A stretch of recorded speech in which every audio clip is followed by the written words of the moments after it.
Good evening, everyone. Thank you for joining us tonight. This is our second forum with the candidates for treasurer for NABJ. My name is Jordyn Holman, and I'm a reporter at Bloomberg News. I'll be moderating tonight's forum.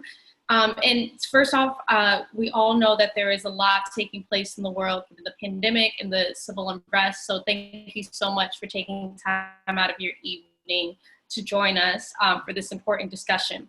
So before we jump in, I have a few housekeeping items just about some other upcoming events that we have. So June 25th, we're doing a second forum with the candidates for academic representative.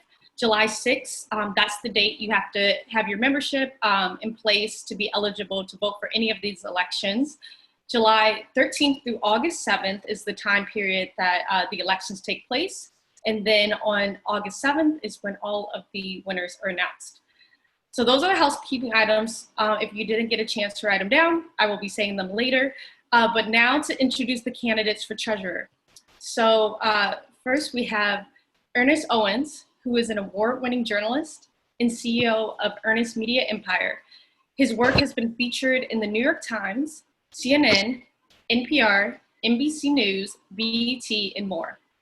Ernest co-chaired both the NABJ LGBT Task Force and the Black Male Media Project. He holds degrees from UPenn and USC.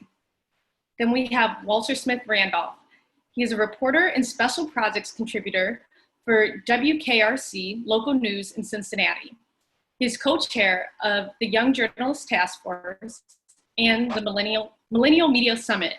He is also co-chair of programming for the National Convention. Walter has reported at WWMT and WEYI. The native New Yorker has degrees from Villanova University, CUNY Graduate School of Journalism, and he's taught at Western Michigan University and will be an adjunct at Northern Kentucky University this fall. So the rules for this evening are a bit different than the last time if you guys tuned in. So now each candidate will be allowed 3 minutes for an opening statement and 2 minutes for each answer.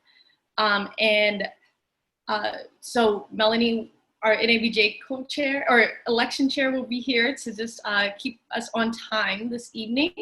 And just wanted to remind both the candidates to please keep it civil and respectful and stick to the important issues and qualifications. And for everyone tuning in, there will be, and I'll be calling on those a bit later in the evening. So for opening statements, let us start with Ernest. Greetings, NABJ. My name is Ernest Owens. I'm the Vice President of Print for the Philadelphia Association of Black Journalists. I'm happy to be here for the second round of the forum, the Candidates Forum. It's been a lot, right, these last couple of weeks. We were just dealing with COVID-19 a month ago, and now we have racial unrest in this country. And while the movement is taking place for Black Lives Matter in the names of people like George Floyd and Breonna Taylor and Tony McDade and many other nameless, faceless Black people who have fell into the hands of being taken by police officers, there's a movement happening right now in our newsrooms across the country. I'm in Philadelphia, and as the Vice President of Print, we are in solidarity with the Black staffers at the Philadelphia Inquirer. Earlier today, I had a meeting with the leadership there, including the publisher, where we had conversations about how we can move beyond just the headline that was insensitive, but how we can talk about equity and inclusion and access for that publication and the Philadelphia community at large. In Pittsburgh, another place in Pennsylvania, I'm having a conversation with Alexis Johnson on Saturday to discuss the changes in her newsroom while Black journalists are feeling censored. And what this meant to me, more importantly, is that I'm not only just running for treasurer, but I'm running as an advocate for Black journalists. And being on the board of directors is an important opportunity and role to make sure that NABJ is advocating for all journalists at all levels, whether they're print, broadcast, digital media, whatever you call it. It's very important. And something that was very important to me is that I am advocating not only just for the support of Black journalists, but also talking about our financial equity. Right? When we talk about the survival of Black journalists, we need to make sure that they are having the resources they need to succeed. We need to make sure that they are being able to have funds prepared What happened with COVID-19 and what continues to happen is several layoffs. But we need to bolster our fundraising efforts, not just in times of emergency, but have the sustainability. And as treasurer, I will do that. What I've been doing for the Philadelphia Association of Black Journalists has been raising countless money even before COVID-19. We have over $100,000 in our coffers and counting, prepared to support our members. We're creating our own grant funding on the chapter level to make sure that we're not necessarily taking money out of the NABJ's coffers for other journalists and other chapters who don't have this kind of financial support, but making sure we take care of our journalists at home. I bring a lot of strong advocacy and passion for Black journalists, and I want to bring that to this organization as the next treasurer.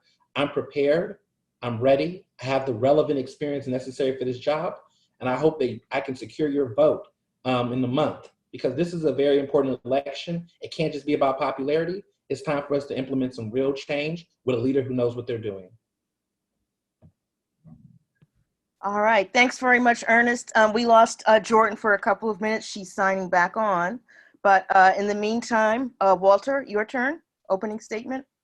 All right, thank you so much, NABJ, for joining us. Thanks so much for taking time out of your busy days. I'm sure everyone is busy. I'm ripping and running on the front line just like everybody else is. My name is Walter Smith-Randolph. I'm a reporter and special projects contributor here at WKRC Local 12 News, a CBS station in Cincinnati, Ohio. Originally from New York City. As you heard, went to Villanova, CUNY Graduate School of Journalism. I'm an NABJ baby. I've been a member of this organization for 10 years now. Started with the FAMU short course, and from that, I've been very involved in organization. I'm currently co-chair of the Young Journalists Task Force, co-chair of the Millennial Media Summit, and co-chair of national programming for our national convention, which is now virtual.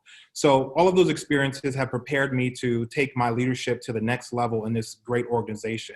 As treasurer, I want to be committed to transparency and accountability. I have an investigative reporter background, so I'm used to holding, people accountable. I'm used to following money. I'm used to looking at spreadsheets.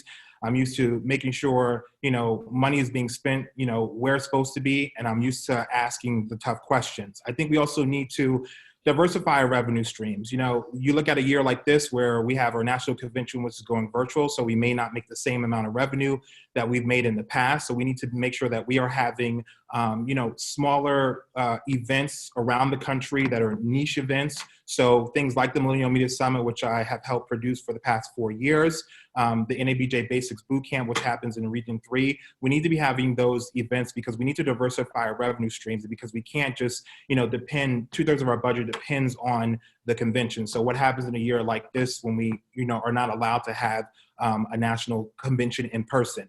I think we also need to monetize our webinars and our digital real estate. Everyone knows NABJ's name.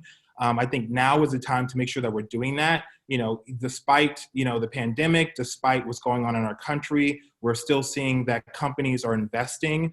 They want to invest in Black organizations, and they want to show that they're committed to the cause. So we need to be making sure that we are having these conversations. I'm hard to see that the organization at the local and national level is having those conversations with multiple entities. So we need to continue to do that. But part of that is making sure that we empower our local leaders. Our chapters, our local chapters are doing great things. We need to make sure that they, have the right tools, have the right resources to have these conversations and start at the local level and then bring it to the national level as well. So I'm just very grateful to be here. You can find more information about me on my campaign, my treasurer's page. We'll get into that later, but I'm running for treasurer, and I hope that I have your vote, and I yield my time. Great. Thank you both for that. I'm back, by the way. Okay, so let's start with questions. So on a serious topic, the death of George Floyd, Ahmaud Arbery, Breonna Taylor has just led to protests across the nation and the world. And we're just seeing how coverage is unfolding in newsrooms. So as a board member and as a treasurer, what would you do to help guide fair coverage of these events from news outlets? And let's start with Ernest.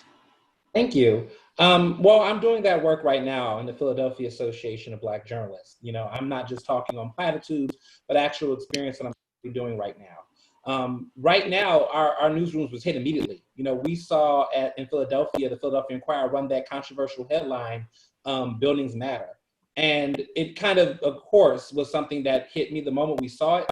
We immediately addressed it on Twitter. We got community talking. We released a statement. NABJ followed our lead and actually put out a statement following our statement. The headline got changed, but that wasn't enough. We wanted to have a conversation about the concerns. We worked with staffers. We listened to them. We were in solidarity with them. They did a virtual walkout pretty much where they took out a day of being sick and tired, and we listened to them. Even in cities where we were not at, like Pittsburgh, we had a former PABJ member, Alexis Johnson, who I hold in the utmost respect, and there are many Black journalists there at the Pittsburgh publication. We stood out there in solidarity for them and amplified their voice when they started a lot of the conversations digitally, and we're continuing those conversations. I just had a conversation with the Philadelphia Inquirer with my executive board earlier today, talking about action. So as an NABJ member, I'm going to do more than just talk the talk and talk about what our values are, but have those serious conversations with the leaders at the table and make sure that things be more than just another apology, be more than just lip service, but actually real actions. And I look forward to seeing what the Inquirer continues to do. We have had some good conversations with some tangible steps, and I look forward to seeing what happens there. And we're continuing to spread our advocacy. And that's something that's very important to me, is having a heart.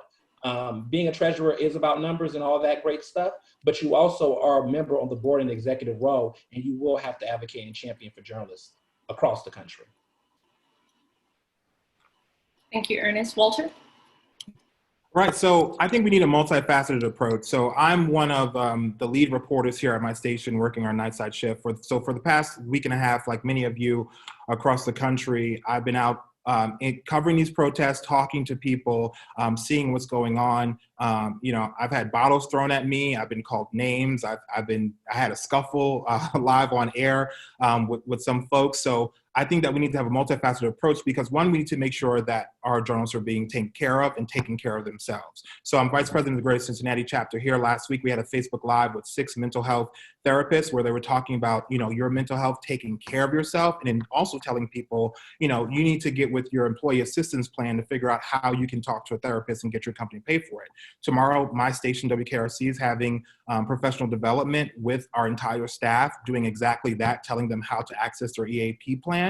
So that's something that's great. That's one approach. Another approach is that we need to make sure that our local chapters are having conversations, making sure, that they are talking to the different leaders, in the newsrooms. For example, in Buffalo, they just put out a statement about some things that are happening at the Spectrum news station in Buffalo. I have an endorsement of the Buffalo President chapter, but we need to be making sure we're doing things like Madison Lee, like what they're doing in Pittsburgh, is having these conversations. And I've had these conversations before. Scripps is headquartered here in Cincinnati, so we've met with general managers. We've met with news directors as well. We sent out emails to start conversations with news directors last week to make sure that they're checking on their employees. Talk is cheap. So we need to make sure that we are having these conversations and getting commitments from these organizations. We have to strike while the iron is hot. People are giving money. At GCABJ, we put out our Venmo, our PayPal, and our PO box. So if people would like to donate to our cause, we put that on social, and we've been getting hundreds of dollars. When I saw that, I reached out to the Buffalo chapter and said, hey, you guys need to be doing this too, because this is the wave right now, and we need to make sure that we're on that wave. So you have to strike where the iron's hot. You have to. Okay. Thank you. And I actually do want to pick up on some things that you touched upon. So thinking back to the protests and the historic changes that we're seeing right now, many organizations are acknowledging the extra stress that is putting on Black reporters, specifically covering all of the pain that is happening in our communities to the coverage area. How, as UABJ, push organizations to providing the resources for reporters? And Walter, can we start with you on that? I think people know what NABJ is. I was really heartened to see that, when something happens, whether it's a local chapter like PABJ or BABJ, they put out a statement, and then the national, office also follows up. So, I think that we need to empower our local chapters to have these conversations, to check with them and say, are you meeting with this person? Are you talking to that person? And then we also need to reach out to the companies that are local in in your local city to make sure that they are investing in their local community, but then to also onboard them to the national level. For example, CBS News just had their Justice for All special, and all of the ads were by P&G. P&G is based here in Cincinnati. GCABJ has partnered with P&G over and over again, and we need to make sure that we also translate that those dollars that are at the local level also go to the national level as well. We are journalists, we're on the front lines, we're on the ground, we know who has the money, we know who has the power, and we need to chase them and make sure that they know who we are. NABJ has a big name, and we have to continue with our brand to continue these conversations and also have these organizations commit, put your money where your mouth is. Ernest, same question? Yeah, I have a very different approach.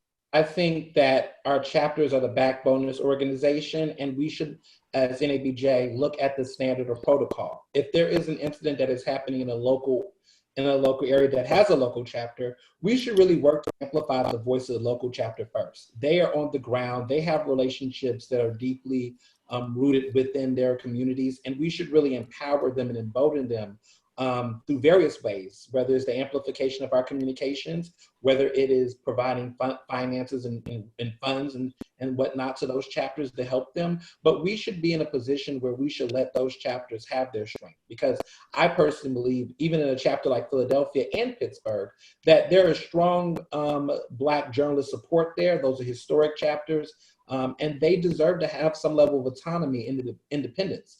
And I think that goes with one of my philosophies around getting chapters to work on financial independence and strengthening them, that before an emergency happens, that they are fully fortified to be able to take the lead on the ground. I think NABJ should play a role where they don't, overshadow or upstage these local chapters, but really aid them at their request and their need. We should always be present. We should always be available. Our phones should always be willing to be answered. But we should really let these chapters work those relationships and guide them as they may at their request. Because what we don't want to see happen is the national organization, put out communication that may not go in alignment with what the local chapter wants, or even the staffers at those publications. So we should maintain that kind of communication moving forward.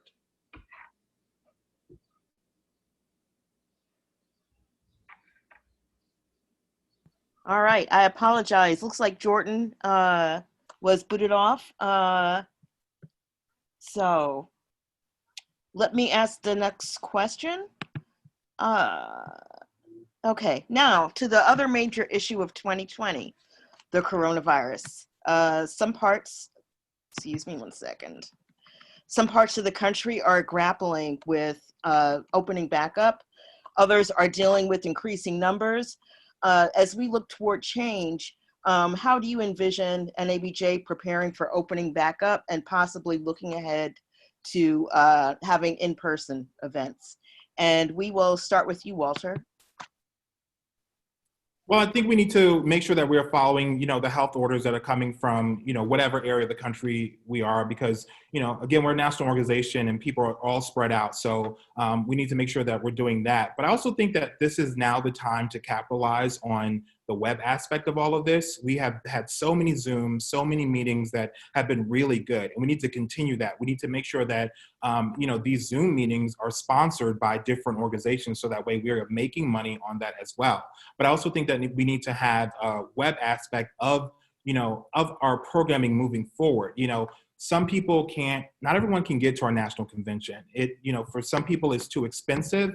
They just can't get there, and they still want to take part. They may want to attend a workshop, or they may want to attend a session or a plenary or something like that. And I think that we should start moving forward to make sure that we have that. So that way, if you want to have a la carte pricing and you just want to go for one day or for this session or that session, and we can Zoom people in, then we need to start doing that. I think people have become very comfortable with working from home, with Zooming in from wherever they are. So I think that's something that we need to, we need to expand upon. I also think that we need to capitalize, like I said, on our digital real estate. People know our website, they know our name, they see our Facebook, they see our branding.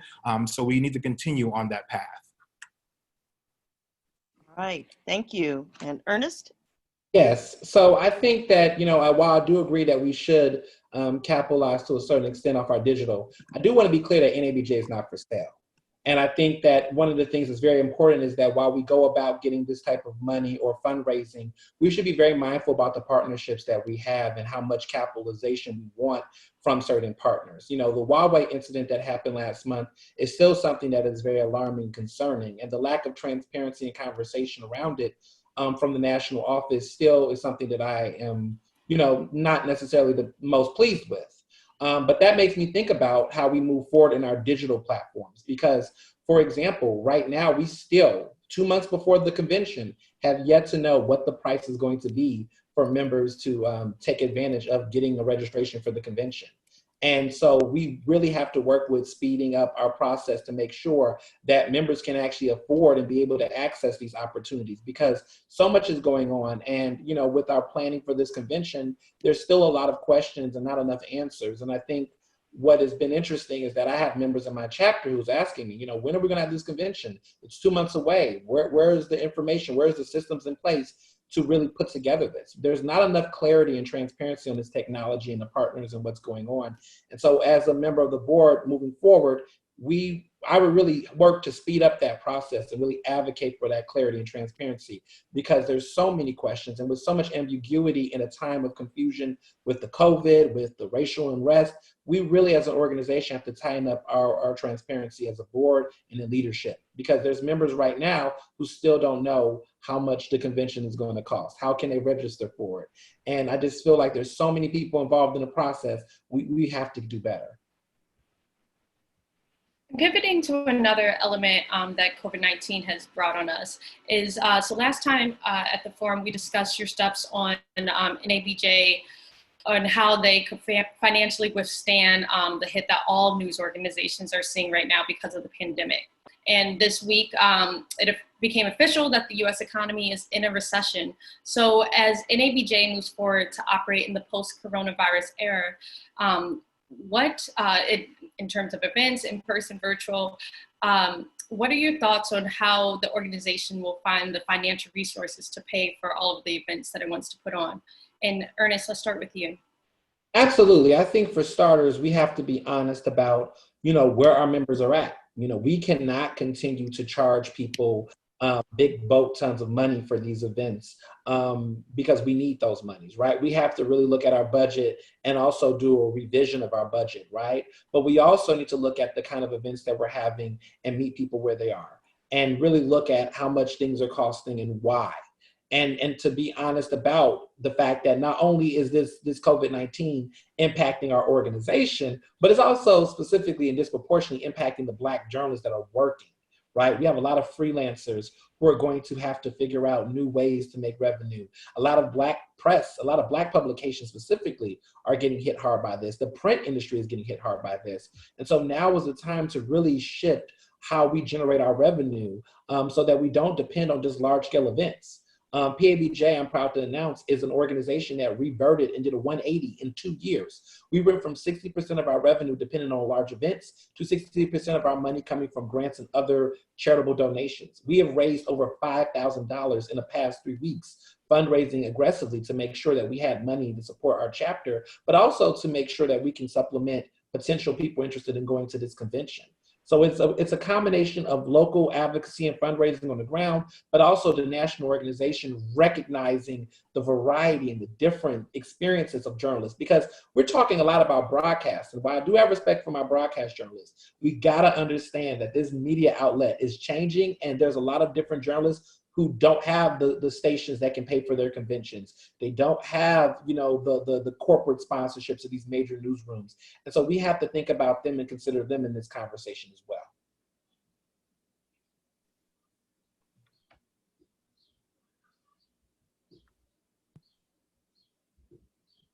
I take it that's my cue to go. I don't know if Jordyn's frozen or not, but so I think that we need to be cautious and we need to be innovative as well. We really have to see how these numbers are going to shake out. You know, I was, grateful to hear that, you know, our partners aren't pulling out of our national convention, that they are still committed. I understand that we only have one partner who pulled out, who didn't work with us before, and said, you know, we'll wait till next year when you guys are back in person to partner. So we need to look at that. And then, you know, once this is after our convention and see how many people attend and how much money we make from the convention, then we need to figure out where we need to make cuts, because we might have to make some cuts, and those are tough decisions that we're going to have to make. We don't want to make rash decisions, but we want to see how this plays out.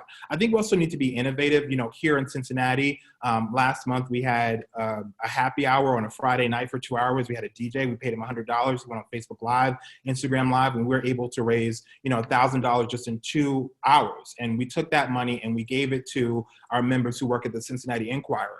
They're facing furloughs. They have had to take 1 week of furlough for 3 months. And so we were able to give them money, $100, but for some people, that was groceries. That might have been, a car repair. It may not seem like it's a lot of money, but it is something that is going to make a difference in our members. And so we need to make sure that we're innovative with the technology that we have at our hands to make sure that we are meeting our members where they are and make sure that we're meeting their needs as well.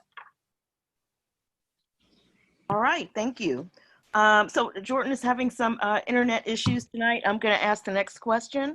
It's from an anonymous attendee, and it says, as only one vote on the board, one vote on the executive committee, how will you convince your fellow board members to agree with your position? And we can start with you, Walter.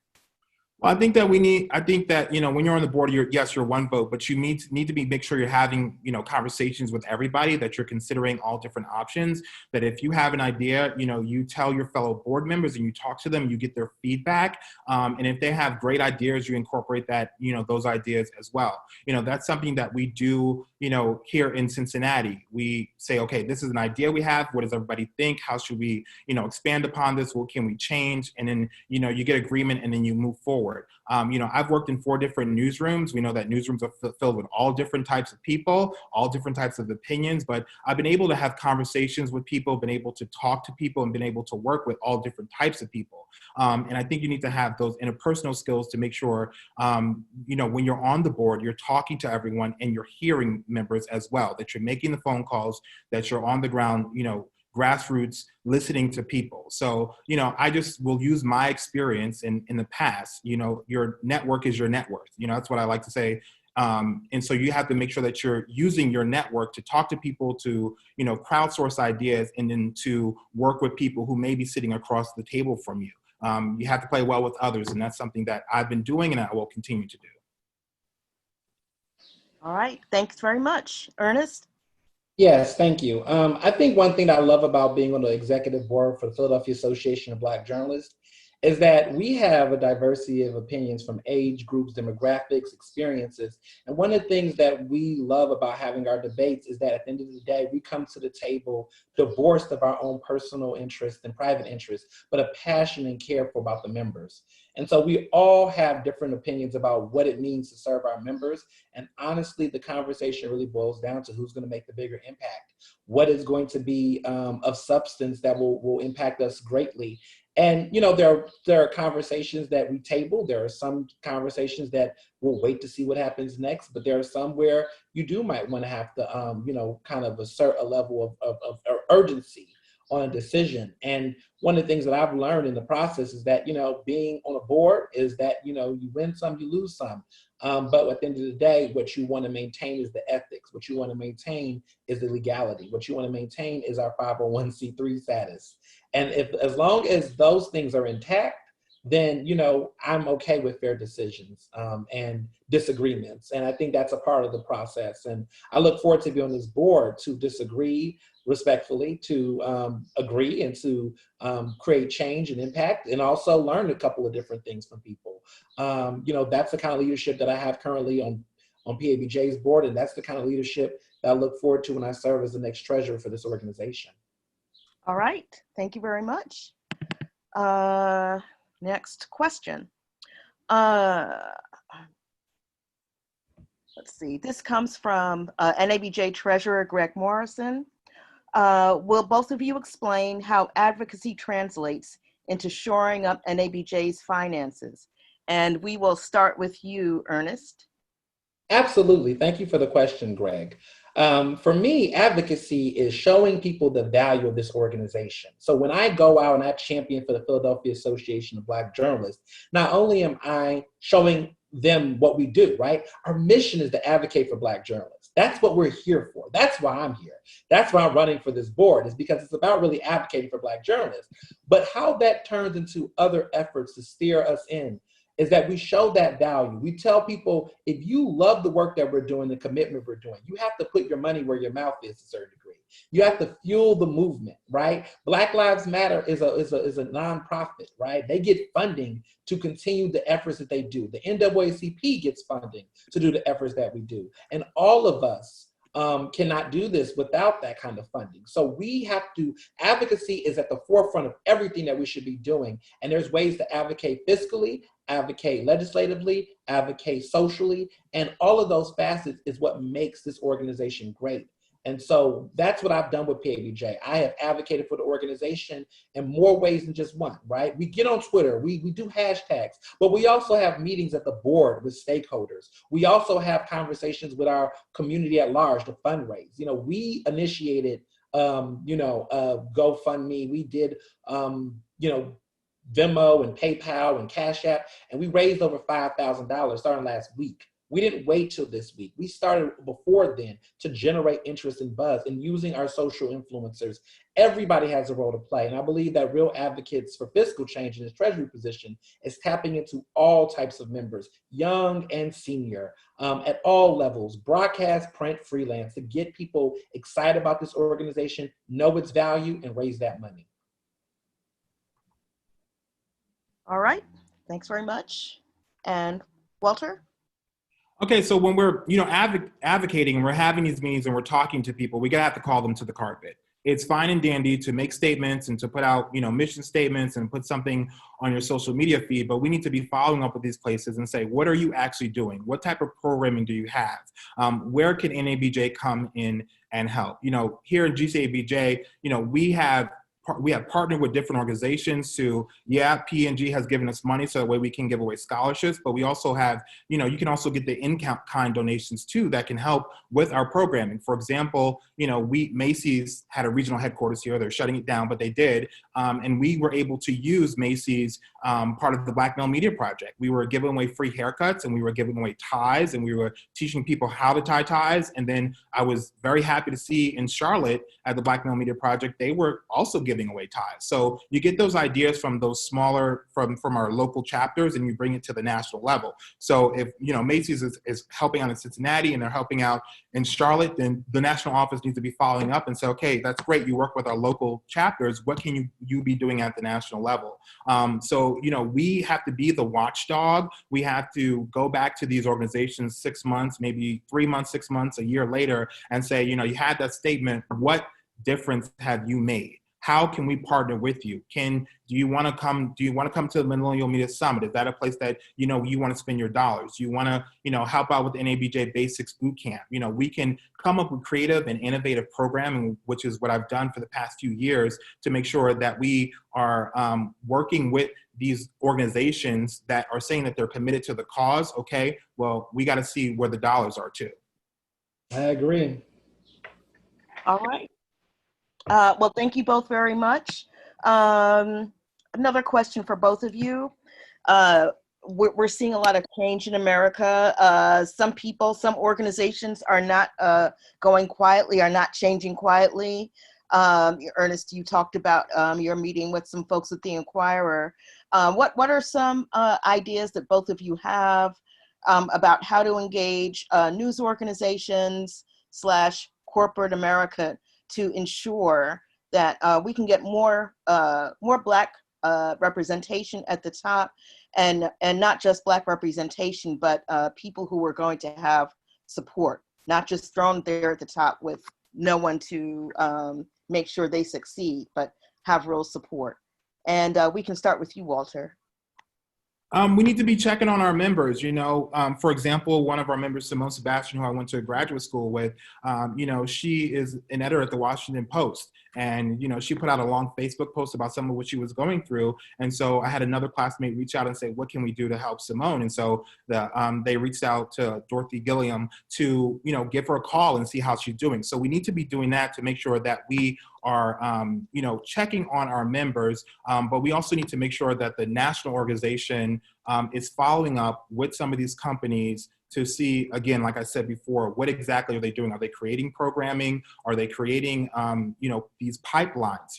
We also need to be taking advantage of some of the travel that some of the board does. For example, when we had the Millennial Media Summit, it was great to see that the national president, as well as our vice president of print, was also meeting with the other companies in New York City, inviting them to the summit and then going into those newsrooms and having those conversations. I think the squeaky wheel gets the grease. So the more people hear from us, the more that we're talking to people, the more that we get our name out there, people know who NABJ is and they know NABJ is coming, and we need to put them on notice. All right, thank you. I'll hop in real quick. So for both of you guys, you both have talked about how heavily involved you are in your local chapters and throughout other various NABJ efforts. So can you please share something in your NABJ history that shows that you will be a good steward of the organization's money? And let's start with you, Walter. Okay. Okay, so yeah, I've been, co-chair of the Young Journalist Task Force, and I've also been co-chair of the Millennial Media Summit. And so we have no budget. So I've been able to make something out of nothing. When we've had our emerging journalist toast, we were told, we can't fundraise as a task force. So it had to go for the national level. So I think that's something that, one, that needs to change. But two, I was able to lean on other NABJ members to say, okay, we want to continue to have this emerging journalist toast. Can you make some donations? Can we, crowdsource amongst ourselves to make sure that we are spending this money the right way and make sure that we can continue to have this programming. With the Millennial Media Summit, we've been able to create programming every year, so that way we're bringing in thousands of dollars over a span of multiple years. And I think that's something that we need to continue to do. Looking at the Millennial Media Summit this year, it was the beginning of the pandemic. And we didn't have a sponsor. So I said, okay, well, we need to cut costs somewhere. And so we used to provide breakfast and lunch. And I said, okay, well, we need to knock out some of this breakfast. We can just have lunch. But you need to make those decisions that are, you're looking every which way to cut. I think sometimes people think of big numbers, they think of big dollars, but you also need to look at those little dollars as well. I also think that the national organization needs to, we've always gone after those big sponsors, but there are little sponsors who also want to invest in NABJ.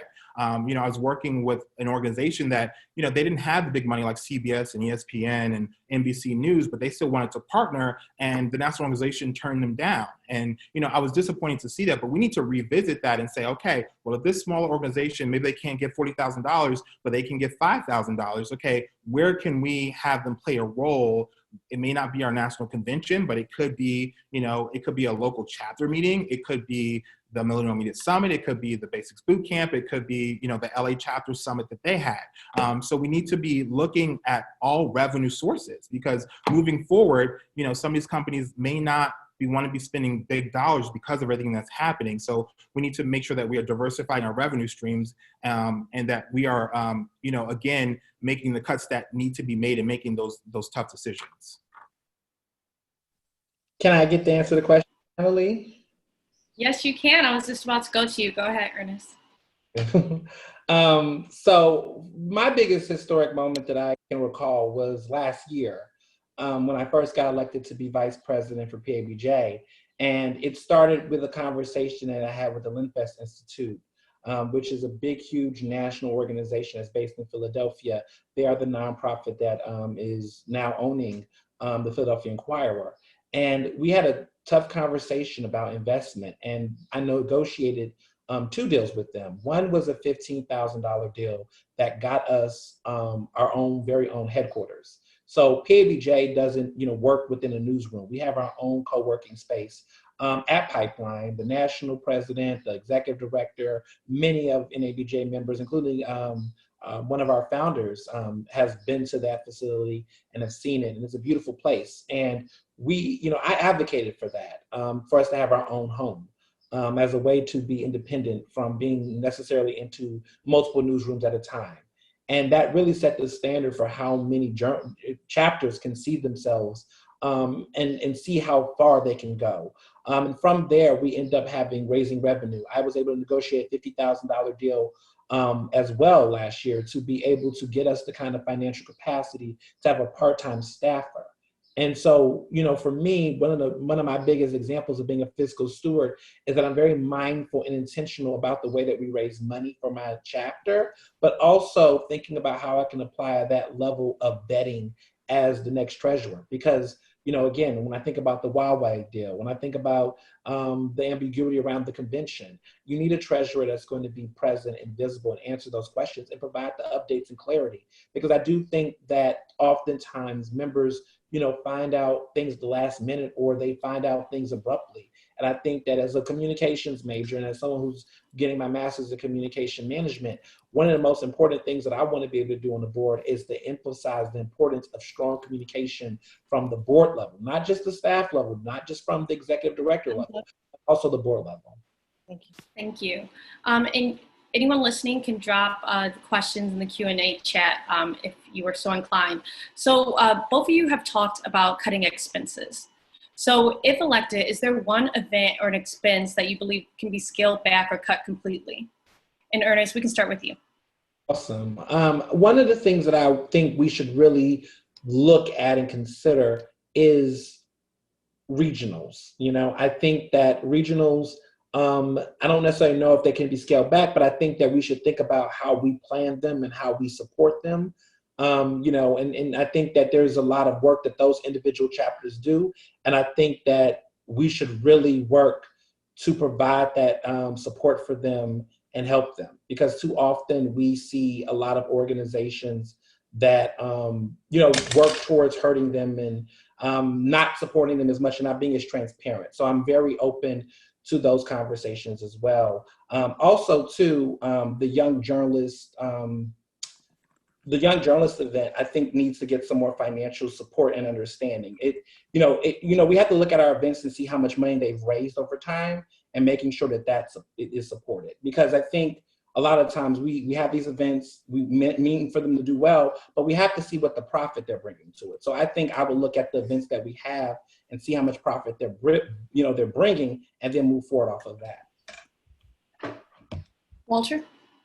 I think one of the things we need to do is, to cut down on board travel and spending. Looking at our annual reports and comparing them to other organizations, we are at the top. We're spending a lot of money. And so unless we're being sponsored or we're doing a site visit for a future convention, then do we really need to be traveling to these, different places? We need to, again, like I've mentioned several times, is we need to take advantage of the digital tools that we have to be having those meetings. I also do agree that we need to take, a hard look at the different events that we're having and see how much money that we're making.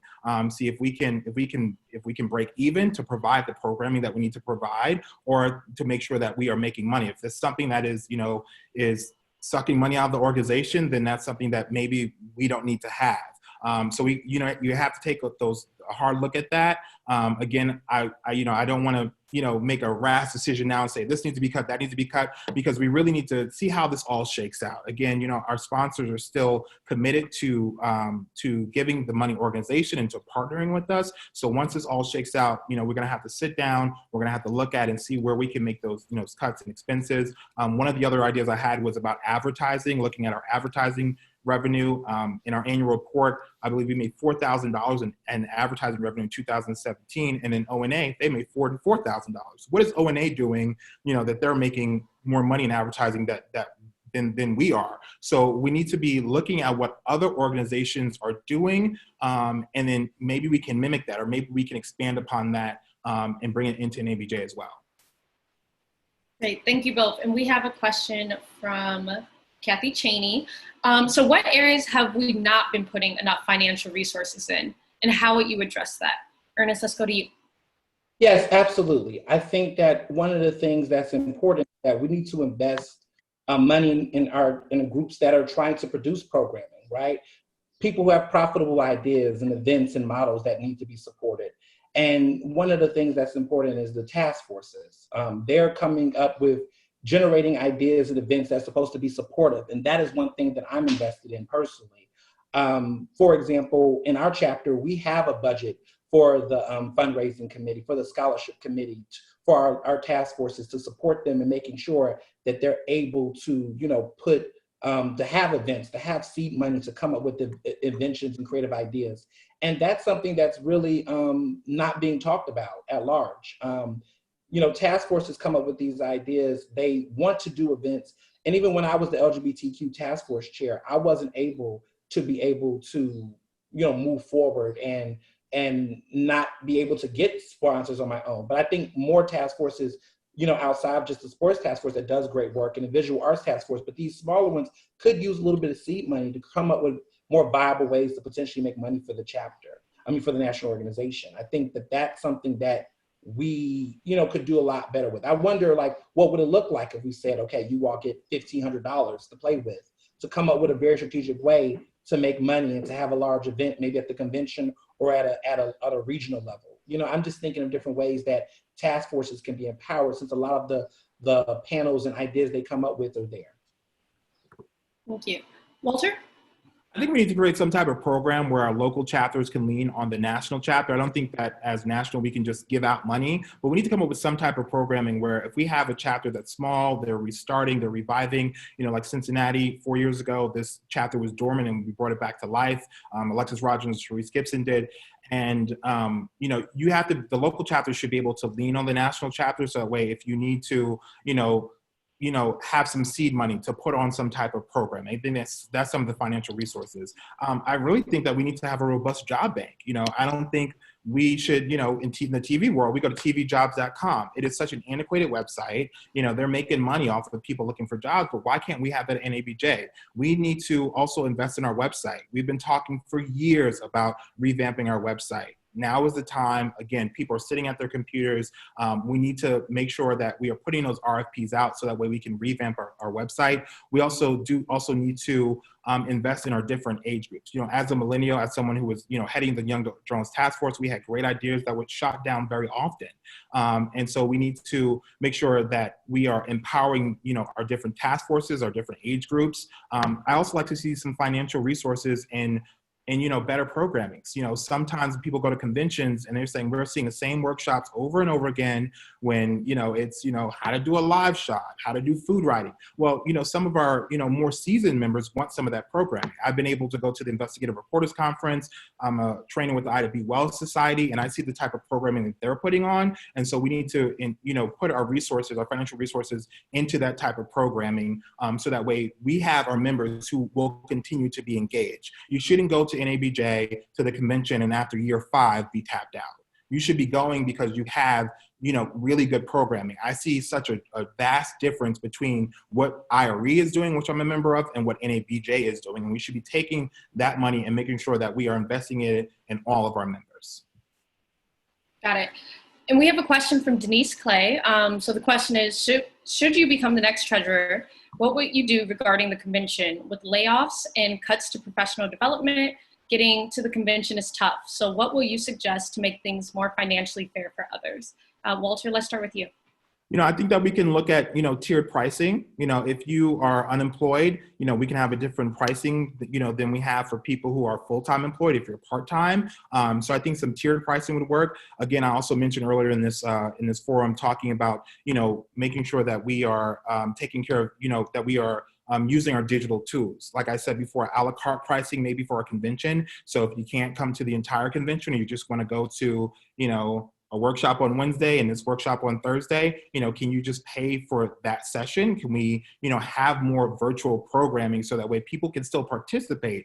And I think, again, we need to do, some more regional, some more niche programming. The Millennial Media Summit, one of the big things I found out is that a lot of people would come and they would say, I can't get to National Convention. I can't afford it. I've never been to an NABJ convention. So I came here to see what this is all about. They love the programming and they say, okay, I'm going to find a way to get to convention. So we need to be having some more of those regional programs, more of those niche programs to make sure that we are helping everyone. So that way, if you can't get to national, we have something for you. We have to have something for everybody. Thank you. Ernest? Well, for starters, I think that we should not make the convention the center of all of our resources and opportunities. I think that we should have a real conversation about helping our members and doing programming that is just as exciting. I think we were looking at all of these different groups. Conventions, I think conventions and large scale events in general is going to be reevaluated because of COVID-19, whether we like it or not. And I think that being on the board, I would try to think about how to create more local engagement or create more regional engagement on a smaller scale, but making that impact. Because, for example, people shouldn't have to wait till August or July to go to a career fair to get a job opportunity. Let's talk about how we can work with our big media partners and our big job fair people to create more virtual job fairs and opportunities throughout. And let's really talk about adding more value to our memberships, because I think many people get the membership to get a discount on convention and they get a little bit of exclusivity. Like, I'm a premium NABJ member and there's a couple of perks, but I wonder if at this time this membership could provide more value and variety all throughout to really bang the buck for it. Because there's a lot of people that go to NABJ convention that are still not NABJ members and they just go for the convention. But I feel like if we created more incentives for them to be a part of this year round, we would, be able to improve the programming and really increase the value. Right, and this is a question from Brian Monroe, and it touches on somewhat of what you just said, Ernest. It's just about the changes that we're seeing with with quarantine, showing us that remote meetings can be a thing. So, do we still need to travel for quarterly board meetings? If not, how much will that save NABJ each year? Walter, let's start with you. Yeah, I mentioned that earlier. I said that's one of my points of my platform is that we do need to cut down on that. We have these Zoom meetings. People know how to work it. They know how to make it work. So we need to continue to do that. As I mentioned before, unless we are going to do a site visit or if we're getting our travel sponsored by the host city or a Conventions and Visitors Bureau, we don't really need to be flying all over the place, unless someone is going to sponsor us. So that will save us thousands of dollars. Thank you. Ernest, what's your take? I agree the same way. I'm the person in this race that has pledged that I will pay my way, if elected, for every convention I need to go to, for every travel. Because quite frankly, I understand that many people can use that money for better use. And even if I'm a board member, I am in other boards where I have to pay my way, pay my dues. I'm even expected to pay an actual fiscal contribution. So I do pledge to be a fiscal contributor to help get our board to 100% board giving, but also pay my way to the convention and things like that. I mean, if they want to give me free registration, sure, that's fine. But my hotel and my board, I do believe I can be able to expense that. And I do agree with Walter on the point about, if there's a site visit or whatnot, maybe to travel, but I do think we can cut back on those type of resources. And thousands of dollars go into that every year. And I think about how many kids can go to a convention or or get their registration paid for, or get a hotel or get an opportunity. So I think, we have to think even more seriously about our finances and how we can make the most out of our impact early. So that's something I'm looking forward to entertaining as the next treasurer. Thank you. And I have one final question from you, or for you all, from the Q&A. So it says, we have a small staff and we're asking them to do work of a staff 10 times their size. So how would you engage more of our members to get involved in the various committees? Ernest, let us go to you. Yes, I think that one of the things that we have to remind people, we have to translate the value more. I think oftentimes we have just laid on the laurels of, we're in NABJ and we're asking you to do this and we need you to do this. But I think we need to be very clear and open and honest about what the value is for people who are participating in said event. So when we're asking people to step up or to chime in or to do X, Y, and Z, we need to be mindful of what those relationships look like and how we engage people. And I think that that's something that I'm definitely thinking about on the board level, is that when we ask for our members to volunteer, what other conversations are we having with them to show up and support? And even with our staff, is making sure that we recognize that a lot of people are going through a lot of things. People are losing people from COVID-19, the stress of just dealing with race in this country. There's a lot of things happening. And I would love for us to just really be mindful of that people are people, and that we are going to get through this together, and just be mindful of that with all the types of asks and requests that we're making. Thank you for that. Walter? We need to identify the strengths of our members across the country. So if we know someone who is really good at helping draft press releases or media releases, we need to, be talking to those people, talking to our local chapter and say, this is what we're looking for. Do we have somebody in our membership or in your membership who can do that? For example of that was Danielle Jones. She works here in Cincinnati at Fifth Third Bank and, communications, and she was helping run the press room last year. So we need to continue to do that, but we also need to, reward participation as well.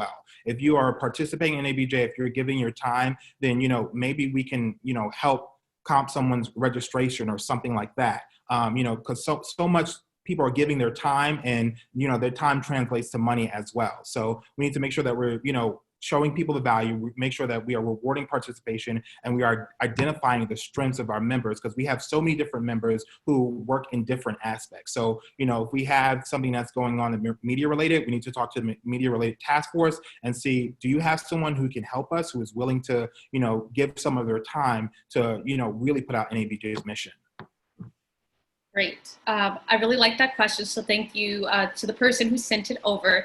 Now we're in the closing statements time. So just a reminder, 3 minutes for your closing statement. And Walter, let's start with you.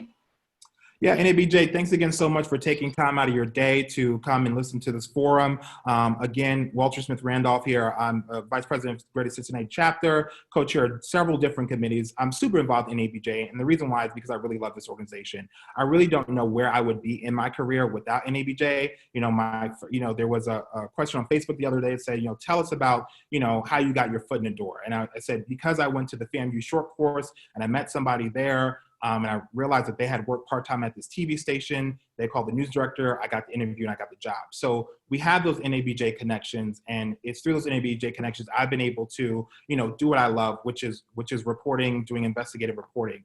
So I'm running for this position because I really love NABJ, and I want to make sure that our financial future is secure.